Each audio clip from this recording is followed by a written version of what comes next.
Hello everyone. If you're watching this, you probably like my catchy little title. So if you've been following me, you'll notice I had my ASI294MC Pro, and I've been having some issues, in particular when I stack them using flats. So I assumed I had a problem with my flats.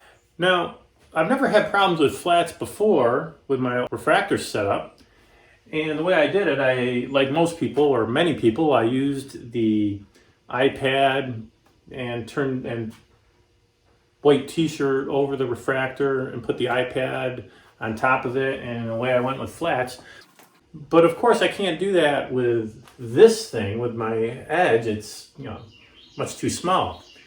So I did the old-fashioned way, put the white t-shirt and did it outside, and I still had this weird issue, these artifacts that were popping up.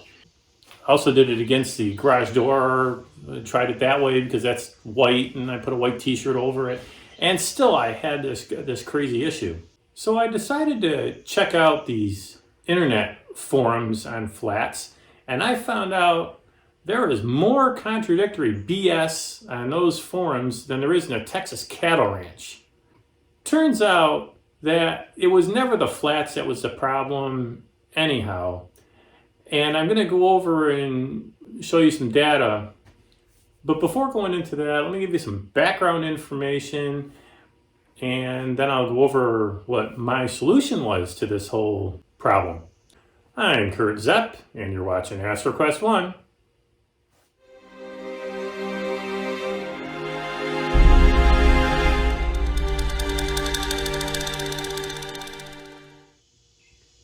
Okay, before getting started, let me show you my little niche. I finally decided to make a little Astro home for myself in the garage.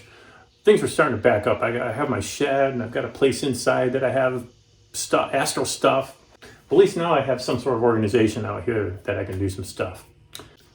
Okay, now my flats. Now, fortunately, James Lamb, who does great videos, and I'm going to put a link to his videos, did a couple videos recently on flats, because apparently he was having some troubles too. He actually purchased one of those Pegasus flat panels, and they are very good. They give you a lot of control, but they're a little pricey. Now I went ahead and purchased a drawing board on Amazon. Not as expensive, but you don't have the same control. But for my purposes, it worked okay, and it fits over the edge. Now, one of the things people were saying on these internet forums was the time. Oh, you gotta have 3 seconds or otherwise the flats don't work, and blah, blah, blah, blah, blah. And they said a bunch of mumbo jumbo that made no sense as far as I'm concerned. But James actually gave a good reason why he'd want at least a certain amount of time. Was he said, if you're using a tablet or TV or something like that, if your flats are really fast, they might be quicker than the refresh rate on those tablet devices, and you're going to see lines. And in fact, I have a really old flat panel that does just that. You can see the lines on there, so that's what it was. The flats are too fast. So if you are using one of those tablet devices, you just want to make sure that your flats are not so quick you're picking up those lines.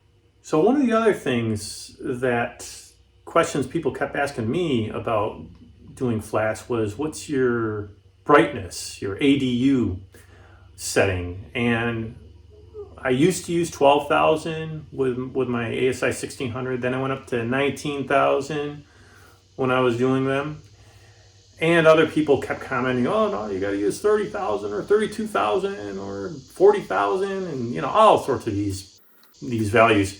And I asked Adam Block. He actually gave a talk to our local astronomy club, Westport Astronomical Society, and I asked him, what's the brightness? And basically what he said was, all it really has to do is somewhere in the middle of the histogram value. So I took that to mean that, just, hey, 30,000, it's in the middle. But it really doesn't matter as long as it's not really low, not really super high, just somewhere in the mid-range is all you really need. And I also asked him, I happened to mention I have this problem. I emailed him later on and I told him I have this ASI294MC Pro, and then he pointed me to some other feeds about problems with this camera and these crazy artifacts. So I said, interesting. So, and he said they may not be able to process out with flats. So I'm like, oh crap, what am I gonna do now? So what I did was, after making some new set of flats very carefully with this new light panel of mine, I still had the problem, and so it didn't go away. But then I was using Deep Sky Stacker to do some testing. I decided for whatever reason to stack the whole thing in DSS, and what to my wonder, it was perfect. The image came out great. The same data processed in PixInsight was horrible, but yeah, when I processed it with Deep Sky Stacker, it came out great. So obviously the stacking algorithms are different. I'm not sure how or what, but whatever. Anyways, that's what my solution is. So let's go take a look at some of my data, and I'll go over some of my conclusions with this. Okay, before looking at my data, let's take a look at how I actually made the flats. Now, since I took my images with the dew shield on, I made the flats with the dew shield on as well. I just took my new drawing board and set it right on top of that without the white t-shirt method. I had some people comment on my YouTube channel that they don't use the white t-shirt. You don't need it with this, and they were right. My flats came out really well. Another thing is I used the ASI Air flat maker to make these flats. You have less control over it, but what it does do is it makes a histogram and does them in such a way that it makes them so the ADU value is right in the middle. So I thought that was really cool. Okay, now let's go check out my data. Okay, let's take a look at the data. So here's the master bias, and this was 30 exposures, nothing fancy here. Here's a master dark, the 182nd master dark. This was 20 exposures.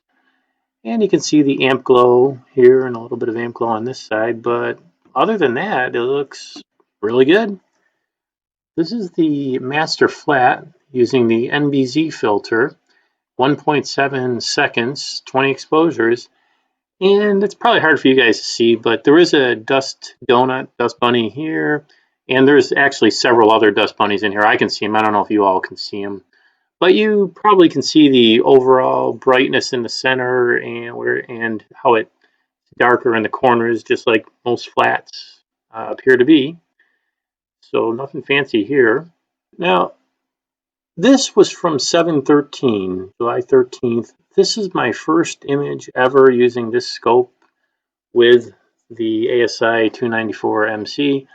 And this is what I got. And you've seen this before if you watched my a previous video of mine, how I was horrified when I saw this. But look at this. And this outside, this is not from the flats. This was actually because I didn't have the filter drawer all the way. Now, this is the same data stacked with Deep Sky Stacker. This was done last week. So after the fact, after I discovered that DSS is stacking these things differently than PixInsight. So this was just using PixInsight. This is DSS. This is that same object, only without the NBZ filter. And you can see the image is not that good even without that filter. So it's still a poor image. It seems like the dust bunnies or dust donuts are enhanced in this image for some reason, whatever reason. Last week, restacked it with DSS and looks much better in my opinion. There's still one dust bunny here, and there's another minor one up here and another one up here, but 3 measly dust bunnies are real easy to fix, so that's not a problem for me. So about 10 days later, I did my second object, and this time I did not use the NBZ filter, I used the Bader Neodymium Moon and Sky Glow filter and stacked it with using my flats and everything in PixInsight, and this is what I got. And it was, again, not good. It has these enhanced dust donuts, and it's just not a good image. This time I did it at the same time, and I happened to use Deep Sky Stacker, and this is when I first discovered why is Deep Sky Stacker stacking really well and PixInsight is not. And this is what I got. I had one little measly dust donut over here, and this is no big deal for me. This right here is an artifact because I took it over 2 nights and I didn't get them perfectly lined up for whatever reason. Okay, so now I did another image last week, and this is the Cat's Eye Nebula, NGC 6543, and this is with the IDAS NBZ filter again. And again, PixInsight gave me this horrible reddish whatever enhanced dust donuts, and I stacked it with DSS, same data, the same darks, the same lights, the same flats, the same everything.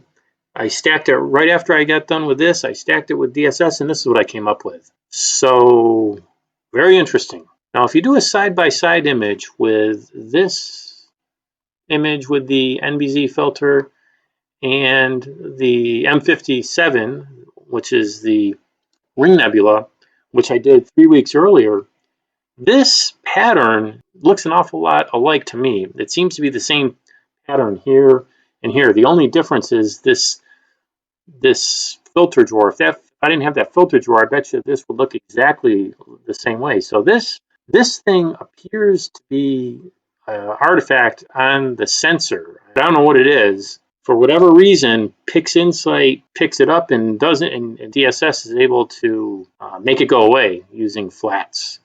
Okay, let's take a look at some of the conclusions I have for you, folks. So flats should be done in the middle of the histogram for brightness, around 15,000 to 35,000 ADU for the ASI1600 and ASI294MC Pro.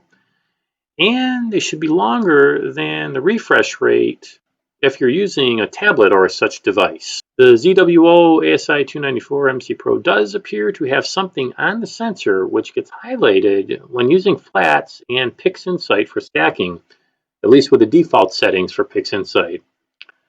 Dual band filters seem to make this artifact stand out even more in PixInsight, or when using PixInsight for stacking.